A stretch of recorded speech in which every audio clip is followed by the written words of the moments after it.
poco de la vez pasada, pues bueno, de nosotros de la vez pasada, en lo que hemos ido contando, que les he ido contando los últimos días,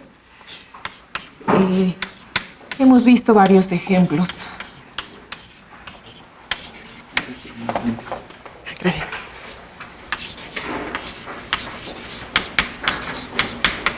De dominios de holomorfía.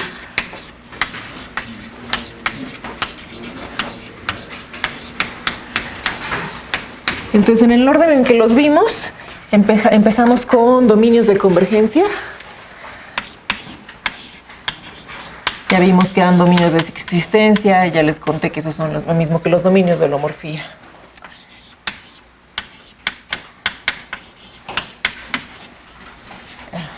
Bueno, son lo mismo, entonces nada más, dominios de convergencia.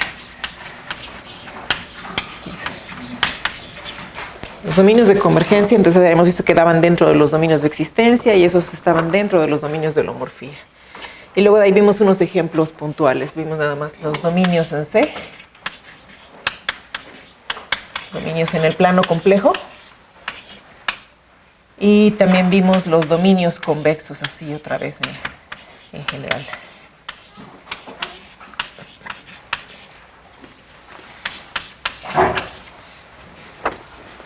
Bueno. Entonces, los dominios de holomorfía pues forman una familia grande. Ahora sabemos que de todos modos hay cosas que están fuera, como el dominio de Hartruz. Entonces queremos caracterizarlos, queremos entender a los dominios de holomorfía. Entonces, bueno, esto lo hizo Levi por ahí de 1910 a 1911.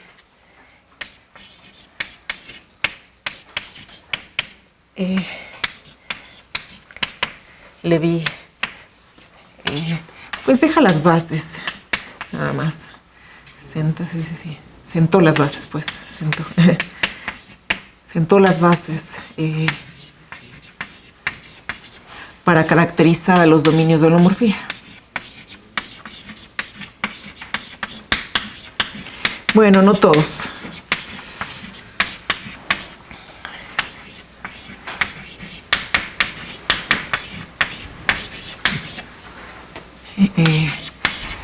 La verdad es que esto es un trabajo grande, porque eso se empieza por ahí de 1910 a 1911. Él considera el caso de dominios de holomorfía que tienen frontera C2. Entonces ahora les digo de clase C2. Entonces ahora les cuento esa definición precisa.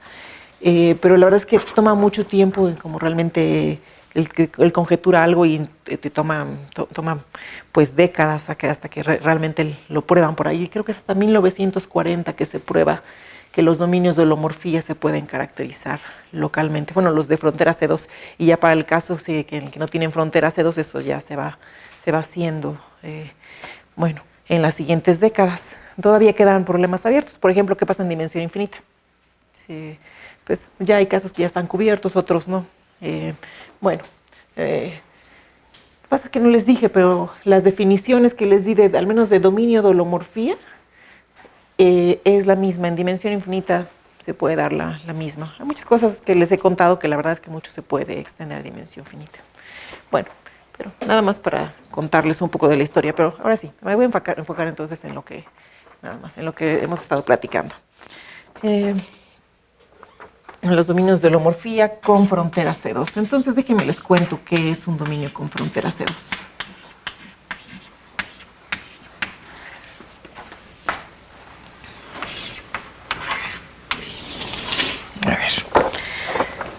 Entonces, si me tomo un dominio omega en Cn,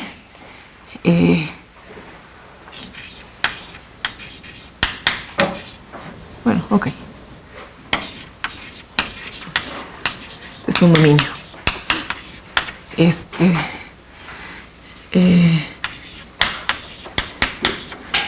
Decimos que tiene frontera de clase C2.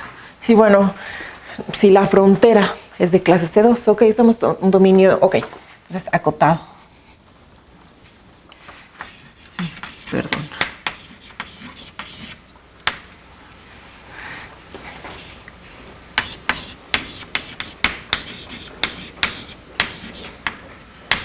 Entonces, que tiene clase C2 o que su frontera tiene clase 2, bueno, lo mismo. Que tiene frontera de clase C2, sí podemos encontrar una función R. Entonces, esta función va a estar definida nada más en una vecindad de la frontera. No tiene que estar definida en todo el dominio.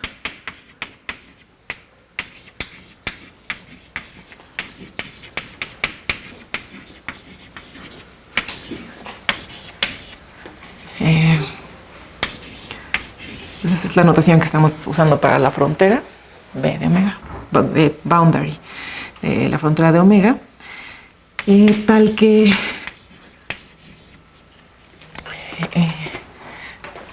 una función R real valuada, ok, con valores reales, R valuada, entonces de tal manera que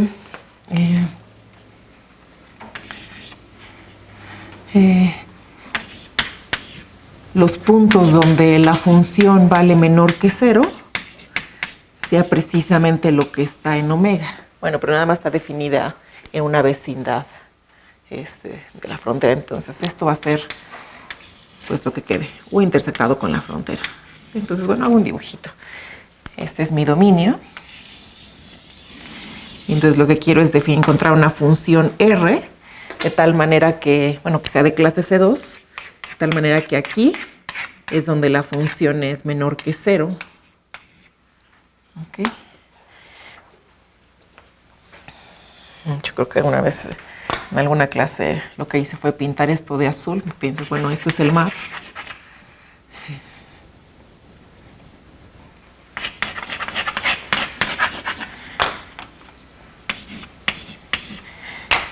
Y que sea mayor que 0. Bueno, perdón, les decía que no tiene que estar definida en todo. Entonces, ok, nada más en una vecindad de la frontera. Así, luego por acá también.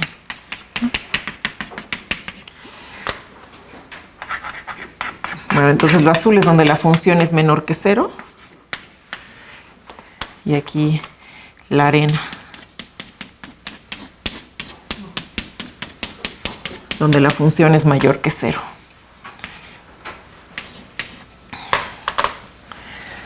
Ay, perdón, aquí les puse la frontera, intersectado con la frontera, fue intersectado con omega. En consecuencia, la intersección con la frontera es justamente donde la función es 0. ¿Sí? Entonces es la primera condición. La otra condición que queremos es que los puntos, que el gradiente, si el gradiente sea diferente de 0 para todo z que está en la frontera.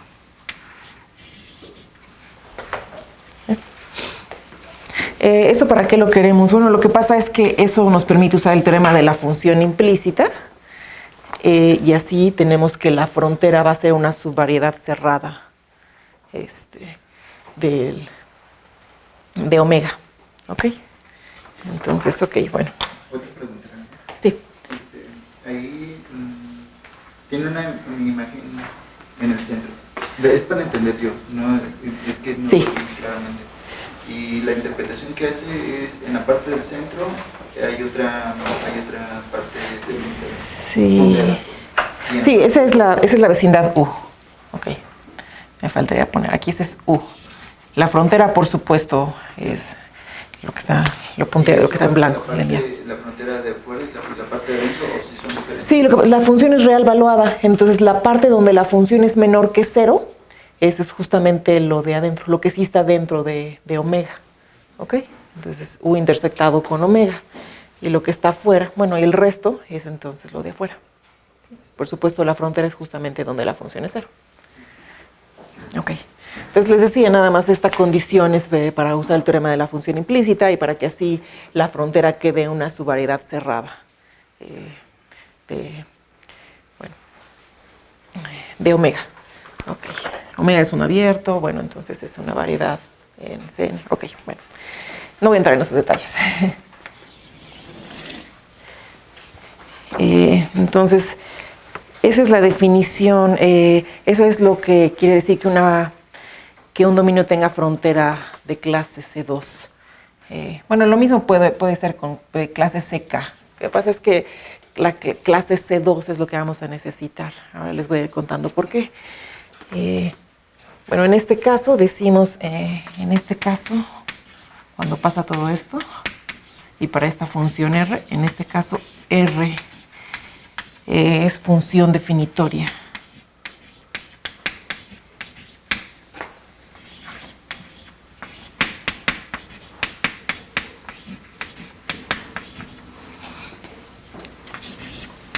De la frontera, bueno, sí, de la frontera de omega o de omega.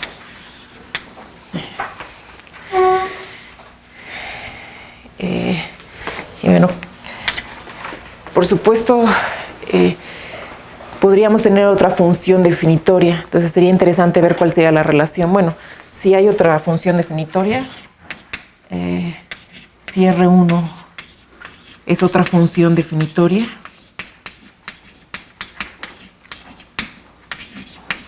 digamos, definida en la misma vecindad. Bueno, puede ser, digamos, si pierde generalidad definida en la misma vecindad, puede ser otra vecindad y nada más intersectamos las vecindades y punto, ¿no?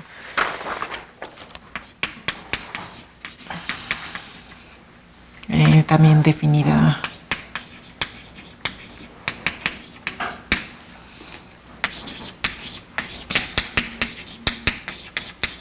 en U.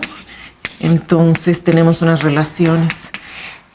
Resulta que pues podemos pasar de una a la otra por medio de una función positiva. Existe R de clase C1 en U positiva, de tal suerte que R1 es igual a H por R2, lo cual no es muy sorprendente. Problemas en la frontera, pero fuera de la frontera nada más agarramos H igual a R1 entre R2. Lo que hay que ver es que sí cambia continuamente, ¿ok? Aquí en la frontera se porta bien, que sí podemos definirlo aquí. Entonces eso es realmente lo único que queda por probar. Bueno, en este caso esto en U, y la otra propiedad es que el gradiente de R1 queda H por el gradiente de R2. Eso es composición, no producto. Producto nada más, porque H toma valores reales, ¿no? Nada más. Y el gradiente, bueno, ese sí es un vector. ¿Sí? R1 igual a H por R2. Es también producto. Sí, también producto.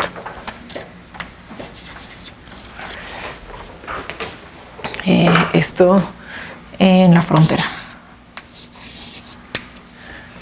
Bueno, eso se los voy a dejar como ejercicio. Ok.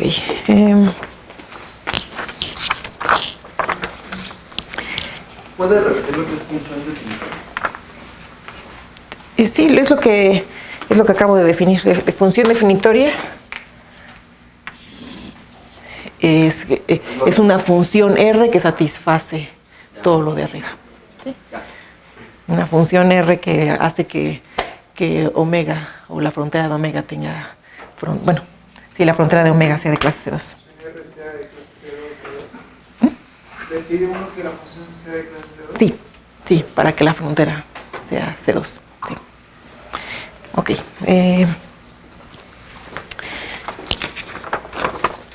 Ok, entonces queremos llegar a cuál es la condición de Levi. Entonces, ok, nada más les conté que hice entre las bases para caracterizar a los dominios de holomorfía con frontera C2, pero de hecho él lo hace localmente y nada más dependiendo de los puntos de la frontera, ok.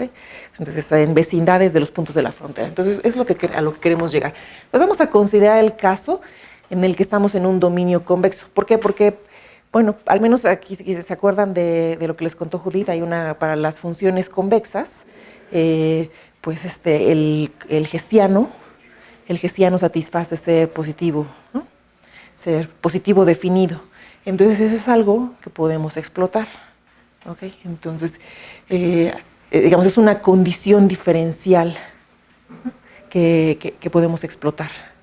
Y en el caso de un dominio convexo, bueno, si tenemos una función definitoria, la función definitoria no va a ser convexa, pero sí vamos a poder extraer de ahí alguna función convexa también. Entonces, ahora les voy a contar eso. Entonces, tomemos omega. La verdad es que se los dejé como ejercicio, pero ya pensé que mejor no. Vamos a verlo. Tomamos omega contenido en Cn, dominio convexo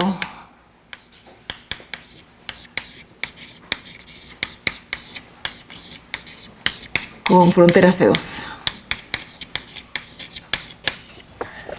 Bueno, voy a identificar Cn con R2N para hacer todas las cuentas nada más de la manera clásica. Ok.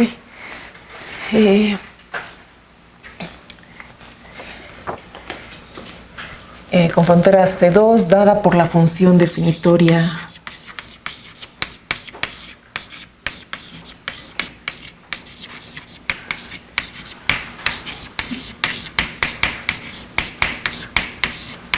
bueno, por una función definitoria, ¿verdad? No es una función definitoria R.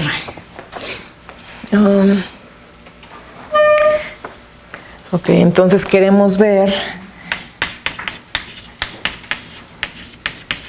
que para todo punto de la frontera tenemos lo siguiente. Tenemos que el hessiano de R en ciertos vectores va a ser positivo definido. Entonces, bueno, les voy a contar quiénes. Esto, así, ¿no? ZJ, ZK, esto mayor o igual que 0. ¿Para quiénes? Para los vectores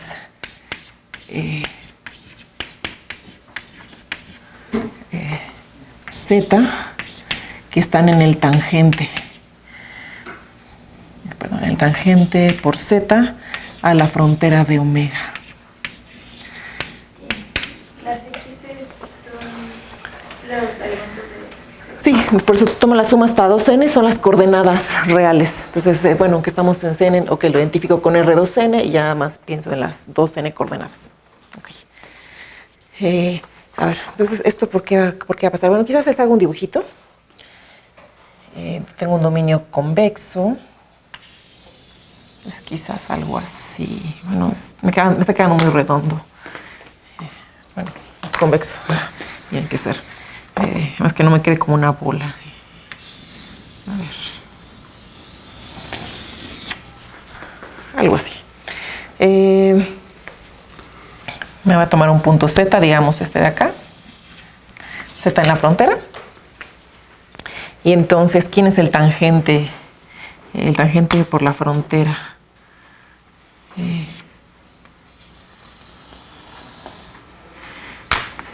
Bueno.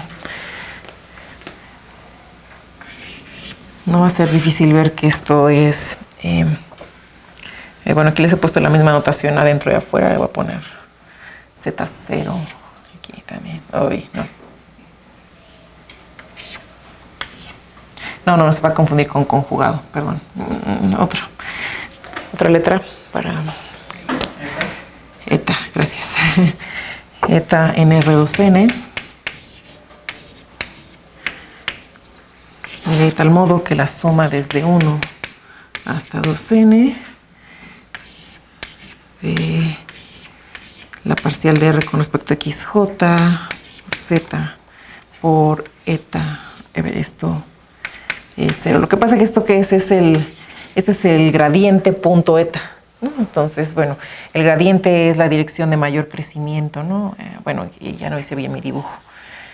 Ahí mi tangente no quedó bien. A ver.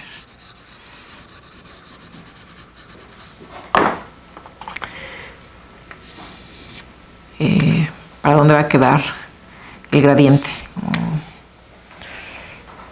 Estoy pensando que como para allá. ¿Sí? La dirección de mayor crecimiento hacia afuera. pensando con respecto a una función definitoria R. Bueno, el gradiente, luego el tangente, quizás algo así. Bueno,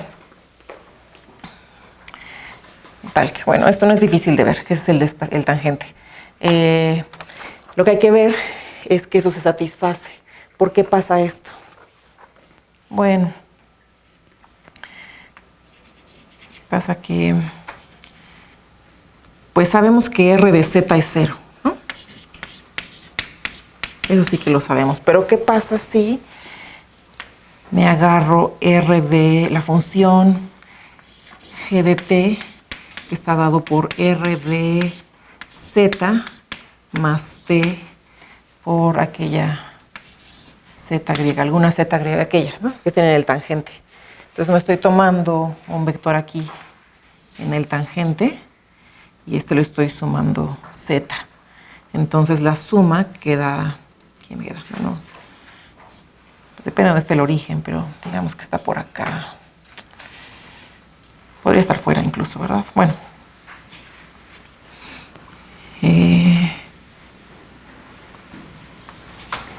Pues no es difícil ver que queda fuera.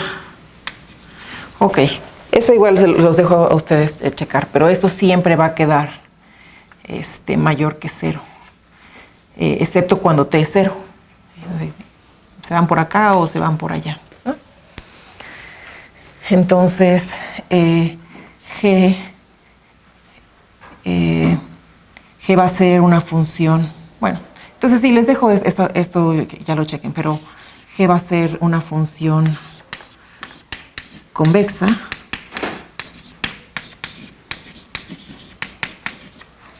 con un mínimo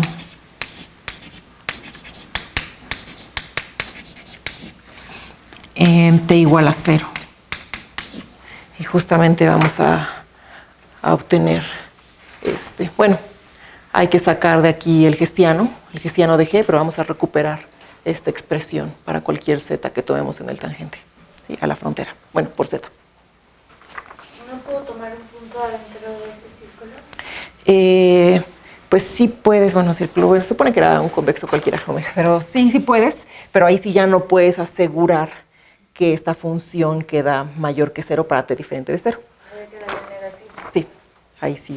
Bueno, ¿y quién es el tangente para empezar, no? Eso no. ¿Y eso sería menor que cuando T es igual a 0? ¿En qué caso? O sea, si con, no sé con qué T puedo quedar adentro del dominio, ya tengo una R valorada en algo que me da negativo y eso sería más chiquito que... Sí, ahí ya no tendrías un mínimo. Sí, entonces ya no puedes aplicar.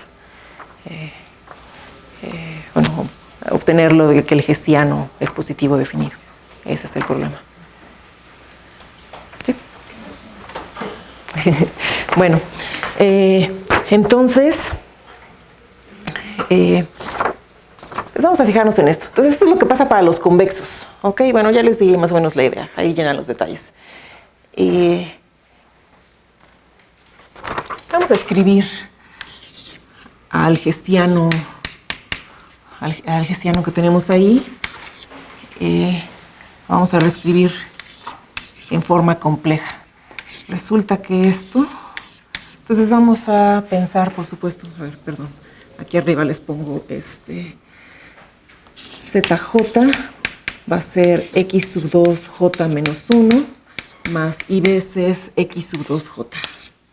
¿Ok? ¿Sí? Nada más están separados en parte real, parte imaginaria y así, ¿no? Cada entrada. Bueno. Entonces resulta que la suma desde JK igual a 1 hasta N, la segunda derivada de R con respecto a XJ, con respecto a XK, bueno, ya es todo esto, lo que es el hessiano, que se le llama el hessiano real, porque en comparación con el hessiano complejo, se puede separar en dos partes.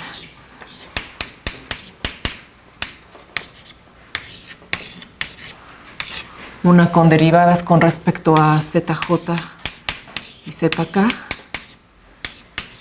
Aquí Y bueno, aquí les voy a poner un TJ y un TK. Ah, perdón, este de hecho es el ZJ. Aquí quizás está mejor para no confundir. A ver, es TJ. Así. T sub J, T sub K, más, creo que la otra es un medio, nada más.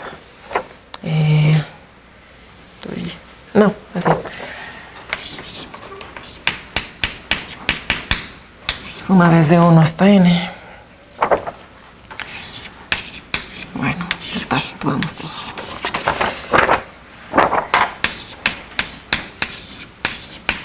Entonces aquí vas a quedar con conjugado. Esa es la diferencia entre esta parte y esta, ¿no? En la mano derecha de la igualdad, entre la mano izquierda y la mano derecha. Bueno, con respecto a la suma. Aquí con T sub J, T sub K conjugado. ¿Sí?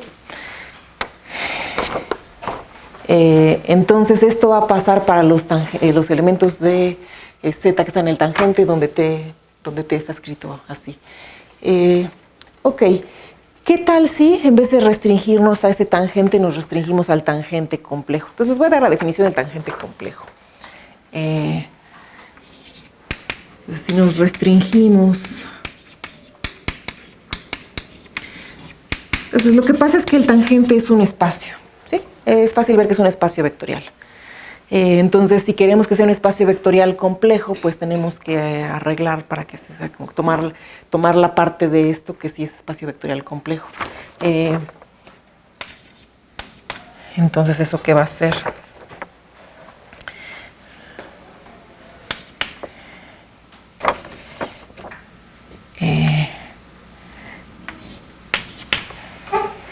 Entonces nos restringimos al complejo y eso va a ser nada más. Realmente el único problema es que al multiplicar por i, pues no necesariamente quedas dentro. Entonces nada más vamos a forzar.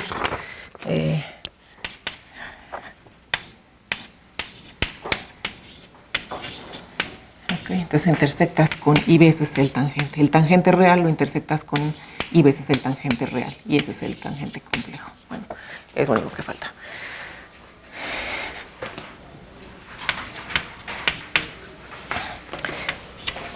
Bueno, si nos restringimos a un T así, por supuesto, esto se vale todavía, pero también entonces IT también está.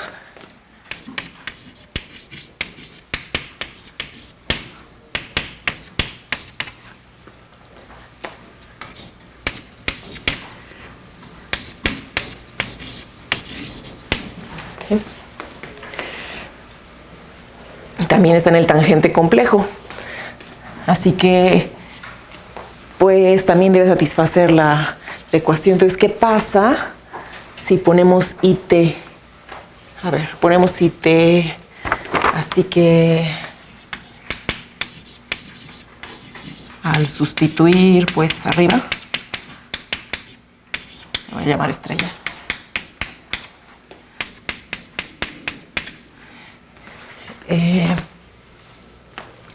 Obtenemos ahora que, a ver,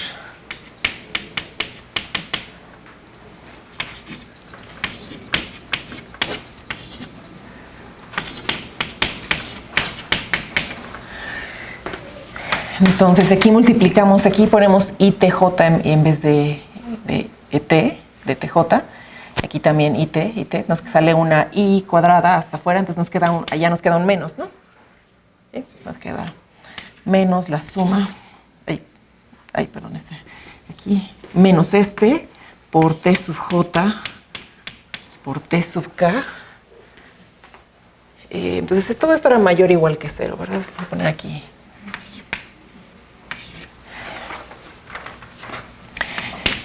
Más esta parte de aquí, ahora nos queda IT por IT conjugado, bueno, pero ahí sí ya queda el conjugado y por menos i ya queda 1. Entonces, ok, no se perturba, sí cambia de signo.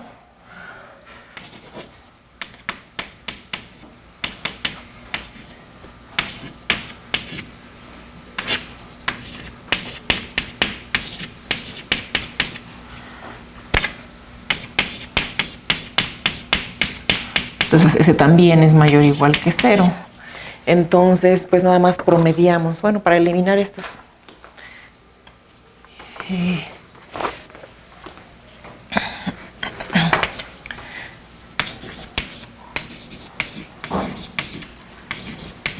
Que ahora tenemos que esto que le vamos a llamar la forma de Leví o el hessiano complejo.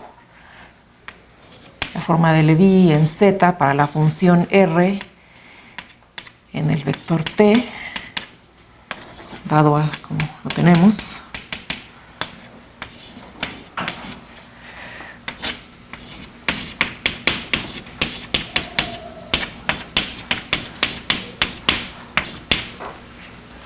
Perdón, aquí se me fue el conjugado, pero ya lo vi. Este de acá queda mayor o igual que 0. Ahora, para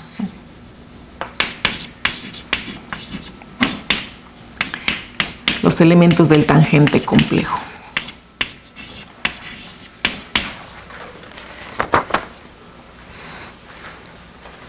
¿Ok? Entonces esto pasa para los dominios convexos.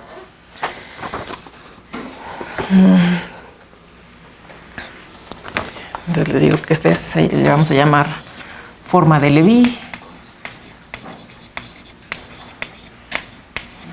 O bien hessiano complejo. Entonces, a esto es a lo que llegó Leví. No me sorprende, ¿verdad? Se llama forma de Leví. O bien hessiano complejo, y todo eso se llama la condición de Leví.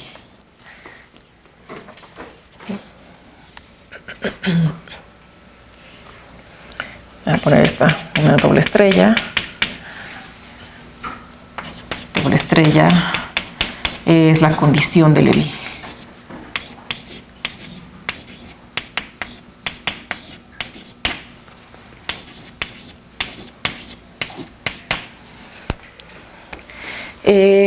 ¿Qué pasa si evaluamos esta condición para un dominio en el plano complejo?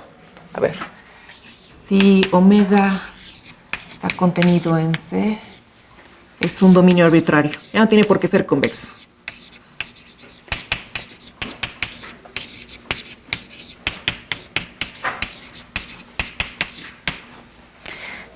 Pues nos gustaría checar que eso también se vale, ¿no? Pues que queremos ver, a ver, ok, encontramos esta condición, quisiéramos ver si esta condición, ok, bueno, Leví lo hizo, pero digamos así, intuitivamente, esto es más o menos lo que él hizo. Entonces, ok, lo ve y dice, vamos a ver si esto se vale para los dominios en el plano complejo.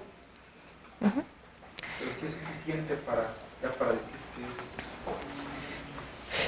sí, o sea, sí, esa es la condición que es suficiente para que un dominio sea de holomorfía. Sí. Bueno, también necesaria. Entonces, eso es lo que les quiero contar. Nos tomamos un dominio arbitrario. A ver, voy a escribir lo que significa esto. Entonces, a ver, también les voy a dejar de tarea que chequen que resulta ser el conjunto de los eta en Cn, de tal modo que la suma de las parciales con respecto, las parciales complejas, la parcial de eta con, espérenme, ya no lo escribí, aquí está, la parcial de R. Y es la parcial de R, la parcial de R con respecto a ZJ, multiplicado por ETA J, todo esto da 0. Se les queda checar esto. Entonces, esta es la definición que tenemos del tangente complejo. Habría que ver que esto es realmente una caracterización del tangente complejo, que es más intuitiva, ¿no? Multiplicando. Entonces sería como el gradiente complejo, son los vectores que son ortogonales al gradiente complejo. ¿Sí? Ok, entonces, ¿cómo se ve esta condición cuando estamos en el plano complejo? En el plano complejo, bueno, ok, aquí está suma, sí, desde 1 hasta n, pero en el plano, pues nada más tenemos una entrada, ¿no? Que la parcial de R con respecto la condición parcial de R con respecto a Z por eta igual a 0, bueno, esa implica que eta sea igual a 0. ¿Por qué?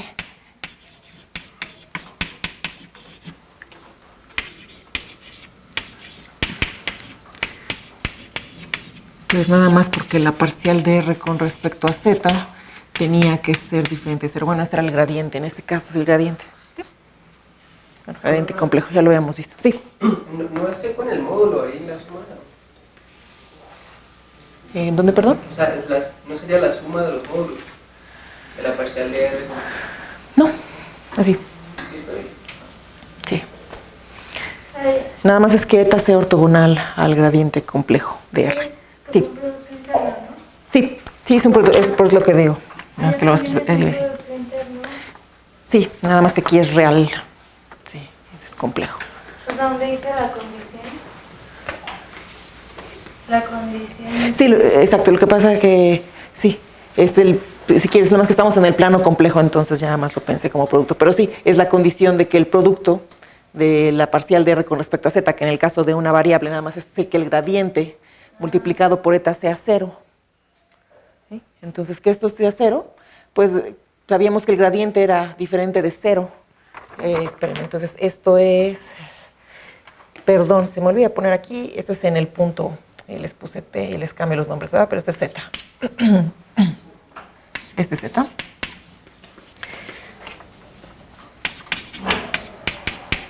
Para Z en la frontera.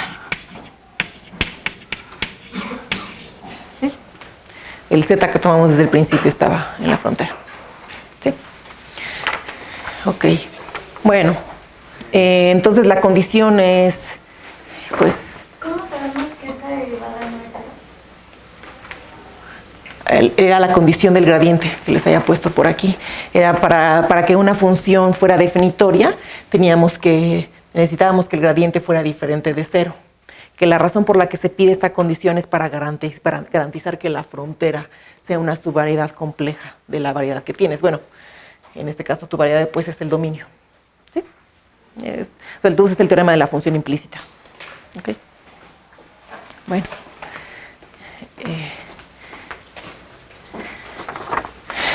Entonces nada más es una de las condiciones pues de las funciones definitorias. Ya.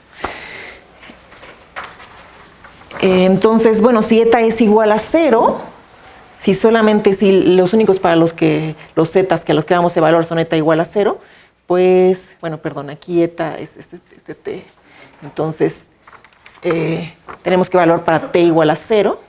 ¿Sí? T dentro de los zetas que satisfacen esto, bueno, nada más t que sea 0. Y bueno, esto pues va a ser trivial de probar. ¿Sí? Pues todas las entradas son 0, entonces, bueno, no importa lo que sean esas segundas derivadas, pues esto nos queda 0.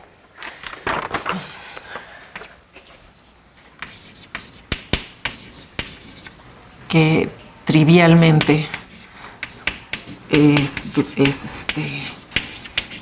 trivialmente omega satisface la condición de Levi.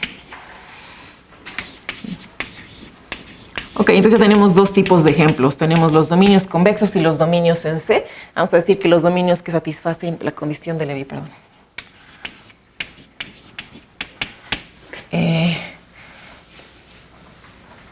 Entonces, definición, pues. Un dominio omega que satisface la condición de Levi, de hecho, para todo punto, ¿no? Para todo z en la frontera de omega. Entonces vamos a decir que es pseudoconvexo, eso se le llama ser, bueno, pues es que dicen en una variable, bueno, los ejemplos que vemos son todos en varias, bueno, pues al menos los convexos, bueno, los vamos a llamar pseudoconvexos. Un dominio omega que satisface la condición de Levi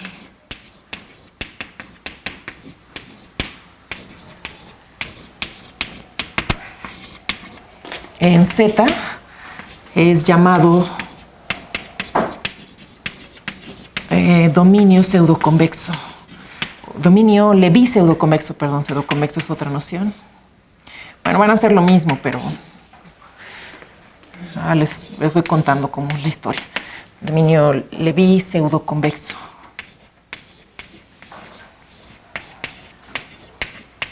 ¿Y la condición de Levi es esta? Esa es la condición de Levi, la doble estrella, sí, todo esto. Que el hessiano complejo, o la forma de Levi, sea no negativa o positivo definido, pues, si lo quieres ver así, cuando t es la variable, z y r fijos, es positivo definido al evaluar en elementos del tangente complejo por z a la frontera. Sí. Es como una matriz actuando sobre un vector en un producto hermitiano, ¿no? Sí, sí, más que la matriz ahora tiene entradas, estás tomando derivadas complejas. Sí. Sí, sí, así como se hace con el hessiano real. Sí, es como lo que vimos ayer o antier Con Judith. Sí. Sí.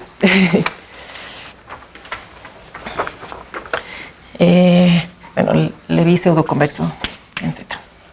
Sí. Ok.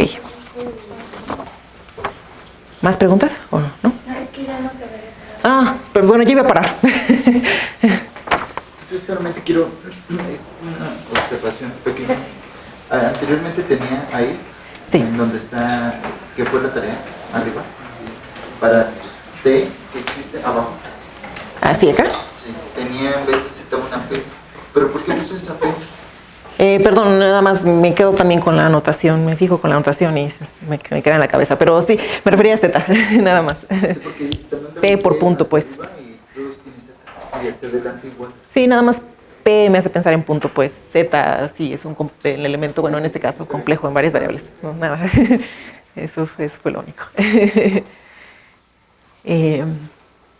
Bueno, entonces, ¿qué vamos a hacer ahora?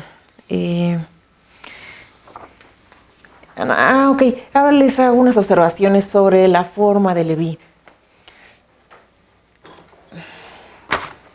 Bueno, lo que pasa es que ahora, en el caso de los convexos, sí fue como llegamos a esta condición.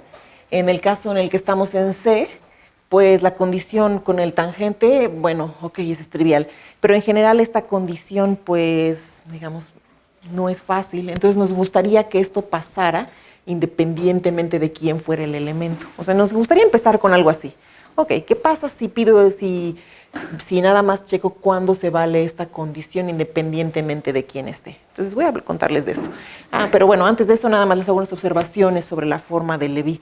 ¿Qué pasa? Por ejemplo, pues les dijeron que podíamos ahí cambiar de función definitoria. ¿Qué pasa si cambio de función definitoria? ¿Puede cambiar que el que sea positiva definida la forma de Levi? No debería. Sí, como es de esperar, la respuesta va a ser que no. Entonces, por ahí les dejo la fórmula. Bueno, pues, ¿sí se ve ahora con la luz? Bueno, me dicen si no. Si R1 es otra función definitoria,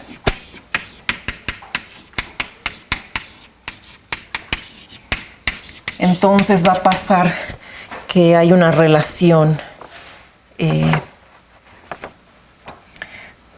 muy simple, al menos para los elementos de la frontera, con respecto a la forma de Levi. La forma de Levi en un punto Z en la frontera,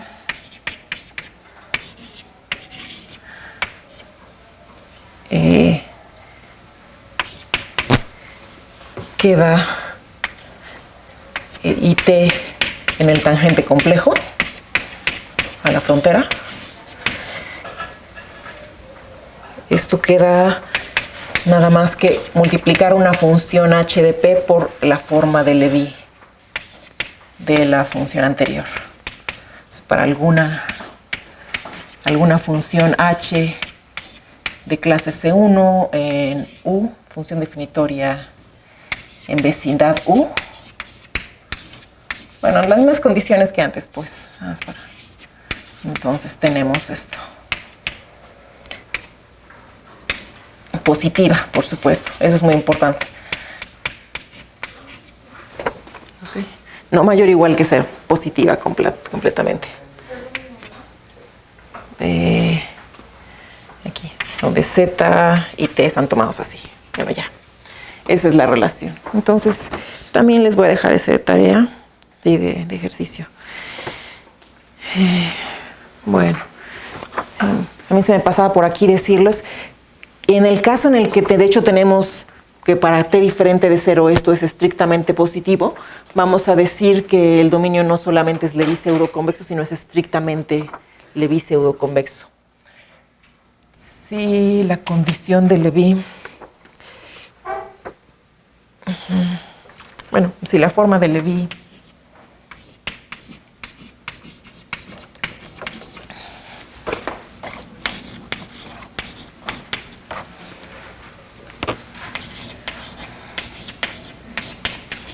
queda estrictamente positiva,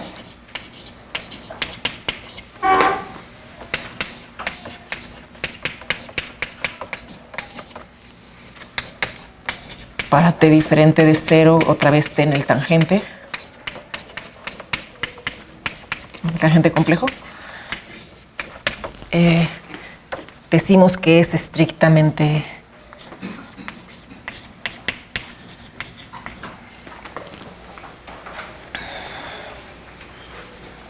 otra vez les he puesto aquí P.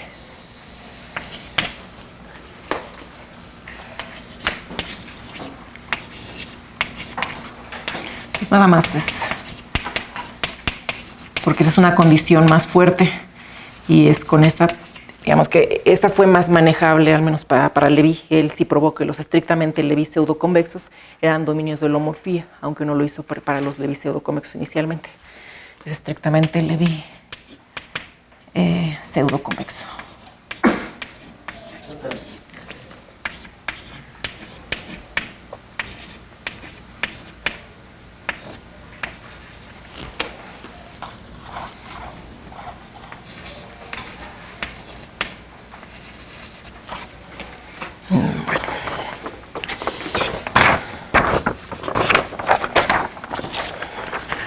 Ok, bueno, me quedan unos 10 minutos.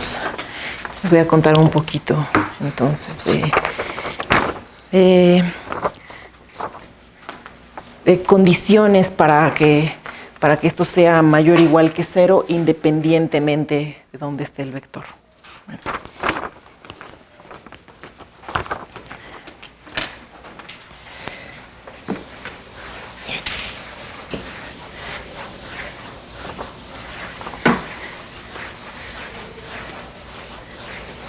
Bueno, antes de eso, entonces les estaba contando que lo que hizo Lévy. Estoy buscando quizá.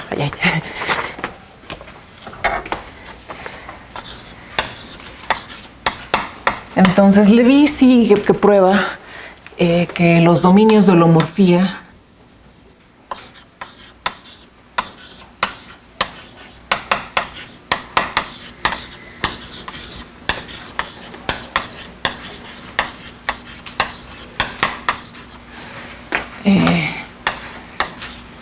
son dominios pseudoconvexos. Bueno, en todos los puntos de la frontera, por supuesto. Si digo nada más que es pseudoconvexo, quiere decir pseudoconvexo en todo punto de la frontera.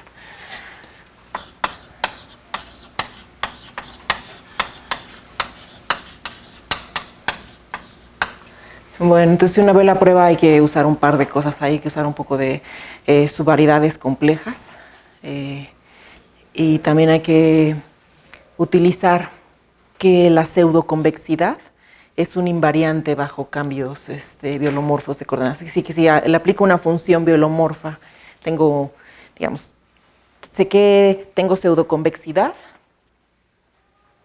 en una vecindad, ¿no? de un punto. O sea, tengo que Z satisface la condición de Lévy aquí, en esta vecindad de este punto. Z. Entonces, si agarro y le aplico una función biolomorfa a esto, nada más a esa parte, a esa vecindad, pues igual, bueno, pues cambia, ¿no? Pero lo importante es que la pseudoconvexidad no cambie. Entonces esta es una función phi biolomorfa. Entonces aquí phi de z, aquí alrededor de phi de z, todavía tenemos pseudoconvexidad fuerte. Eso es la frontera de omega y esto ya es phi de la frontera de omega. Bueno, en este pedacito. Entonces hay que usar un par de cosas así. Se preserva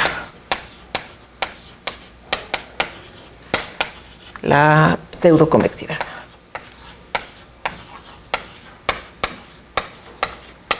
Sí. Bueno, eso es lo que tiene la prueba detrás. No les voy a contar toda la prueba. No va a haber tiempo. Me podría acabar los 5 minutos que quedan y la mitad de la siguiente. La siguiente, sí, bueno, ya la última. Entonces, no les voy a contar esa prueba. Les dejo una referencia en las notas. Pues mejor nada más les cuento eso. Y también al revés, ese no es tan fácil, ver que los dominios pseudoconvexos son dominios de holomorfía. Entonces lo que hace Lévy es que prueba que los dominios estrictamente pseudoconvexos son dominios de holomorfía. Eso sí lo hace. Okay, bueno. Entonces más bien les voy a contar entonces condiciones en los últimos 5 minutos.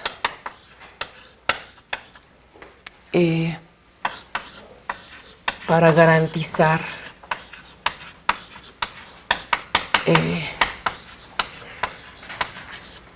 que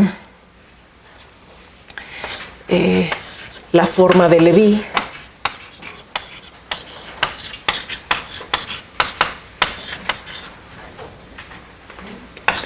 de la forma de Lévy de una función R. Entonces no tiene por qué ser una función definitoria en principio, digamos nada más una función R es positiva definida.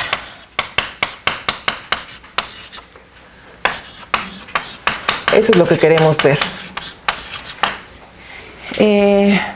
Bueno, para ese entonces, pues ¿cuándo fue cuando se empezó esto? Esto sí habrá sido por ahí de, pues no sé exactamente, 1930, por ahí me parece recordar, que es que se están estudiando las funciones subarmónicas. Bueno, las funciones armónicas se tienen una relación muy cercana, ¿no?, con las funciones holomorfas, al menos digamos en una variable.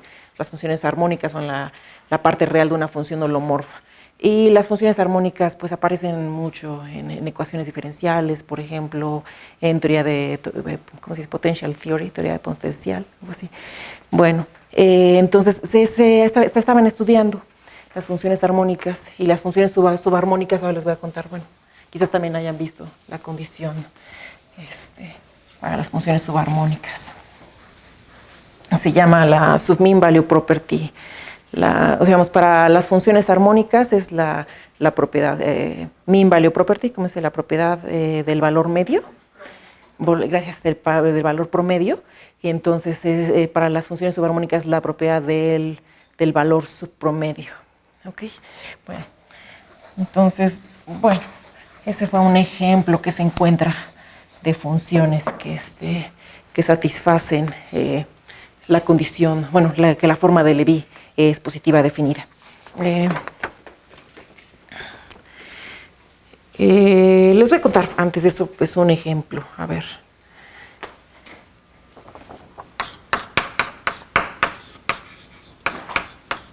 Un ejemplo sencillo. Usamos la función r de z y una que sí satisface pues la propiedad de R, y ahora sí ya entro de lleno. Entonces vamos a tomar la función que es la norma de z al cuadrado menos 1. Entonces esta de hecho, la norma, estoy pensando en la norma euclidiana en Cn. ¿Sí? La norma usual pues. Esta va a ser una función definitoria para la bola euclidiana. ¿Sí? Donde esto es igual a 0 es justamente donde la norma z al cuadrado menos 1 es igual a 0, y donde es menor que 0 es donde la norma es menor que 1. ¿Sí?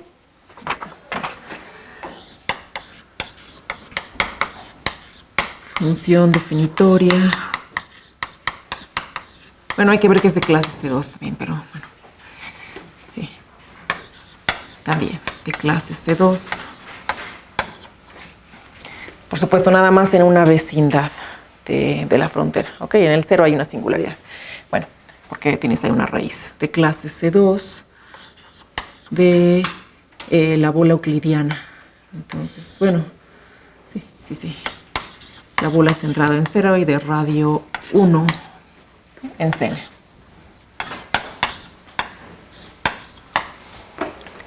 Entonces, vamos a ver quién va a ser la forma de Levi. Vamos a ver quién es L sub z para z. Pues, de hecho, ni siquiera importa. Vamos a tomar nada más quién es la forma de Levi de R para cualquier t. A ver. Bueno, nada más por la definición. La suma de las parciales, ¿no? Conjugadas con esto zj, con esto zk conjugado. A ver, pero allá arriba, la norma de z, ¿cómo se escribe? Se puede escribir R. Ajá, es la suma de los zj por zj conjugado. Bueno, todo eso menos 1, ¿no? Es de j igual a 1 hasta n. Entonces, ¿qué pasa si tomo la parcial con respecto a zk conjugado? Para algún k fijo. Eso que me va a preservar. ZK. Nada más zk, exacto. Y cuando le tomo la parcial con respecto a zj a eso. No, pero ya nada más te quedaba zk. Pues depende, ¿no? 1 o 0, depende de si j es igual a k o si j no es igual a k.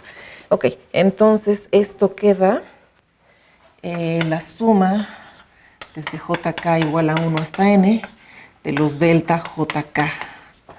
Ok, bueno, ¿qué va a quedar aquí?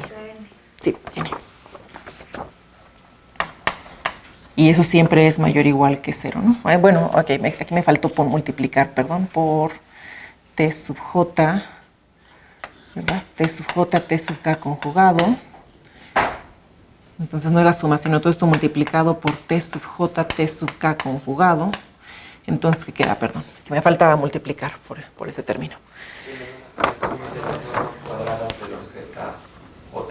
Sí, eso, gracias. La suma de... pues ya nada más las normas, ¿no? Módulo de t sub j al cuadrado es de j igual a 1 hasta n, que es la norma de t, ¿no? Las T son Cuadrado. Sí, t sub j por t sub j conjugado. Sí. Y ya, esto sí, queda mayor o igual que 0. ¿Sí? Y esto... Norma cuadrada. La norma cuadrada de t. Ah, gracias. Sí, por supuesto, norma cuadrada.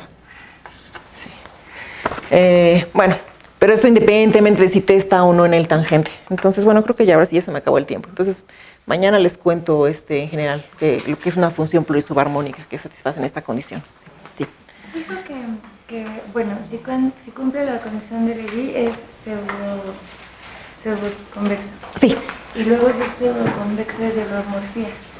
¿O no? Eh, Que eso- Bueno, lo que pasa es que eso es lo que prueba Levi. Ajá. Levi prueba que los estrictamente pseudoconvexos también, y los dominios estrictamente pseudoconvexos son de holomorfía. ¿Este es estrictamente o solo pseudoconvexo? Este ejemplo. Pues de hecho es estricto, ¿no? Porque esto es mayor que, bueno, sí es mayor o igual que 0, pero de hecho este es mayor que 0 cuando t es diferente de 0. ¿Y eso lo haría un dominio de holomorfía? Sí, lo hace un dominio de holomorfía, sí, por supuesto, Estamos un en dominio. CN, ¿no? Sí. Y pensé entender que en CN no hay dominios de holomorfía aparte del total. ¿O no? Pues vimos que los dominios, vimos de dominios de holomorfía, vimos los dominios de convergencia, Vimos los dominios convexos. Por supuesto, en realidad esto es un ejemplo realmente redundante porque pues, la bola siempre es convexa. Pero vimos un poco más, vimos que es estrictamente pseudoconvexa. Pero, bueno, no sé si ya me confundí, pero Sí. entendí que en C la bola era dominio de holomorfía, o bueno, o cualquier dominio puede ser Sí. dominio de holomorfía, pero que en CN ya no. En CN, lo que vimos en CN es que estaban los dominios de Hartogs, que esos no son dominios de holomorfía, pero lo que vimos fue que los dominios convexos sí son de holomorfía. Les usé el teorema de Hambana, ¿no? Que les permite separar con un hiperplano cualquier puntito de la frontera del interior. ¿Ya te suena? Sí. Bueno. Ok. Y los dominios estrictamente pseudoconvexos.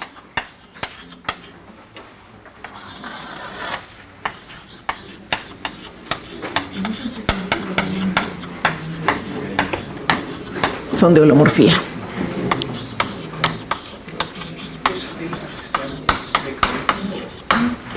Ya, entonces mañana hablamos un poco más de funciones armónicas. Sí. ¿Las H tienen por qué ser la misma cuando...?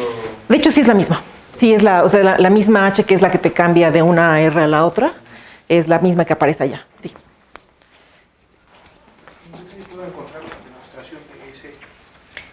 De esto que se preserva la pseudoconvexidad, pues en las notas tengo una que ya deben estar publicadas, tengo ahí una referencia en el libro de Range, Integral Representations y bla, bla, bla, no me acuerdo. Es un libro de Michael Range sobre varias variables complejas, es Integral Representations y algo más. Bueno, si me das un segundo te digo.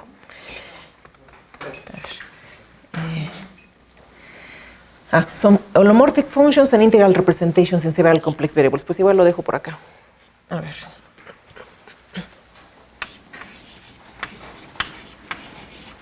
¿Sí se ve el morado? ¿O le...? Si no, aquí el rojo.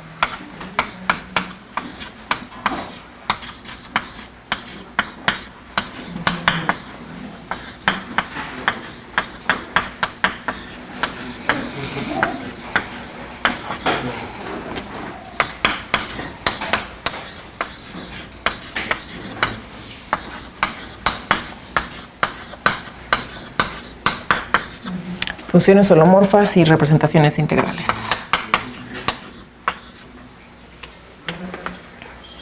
En varias variables complejas. Y es un libro de Springer.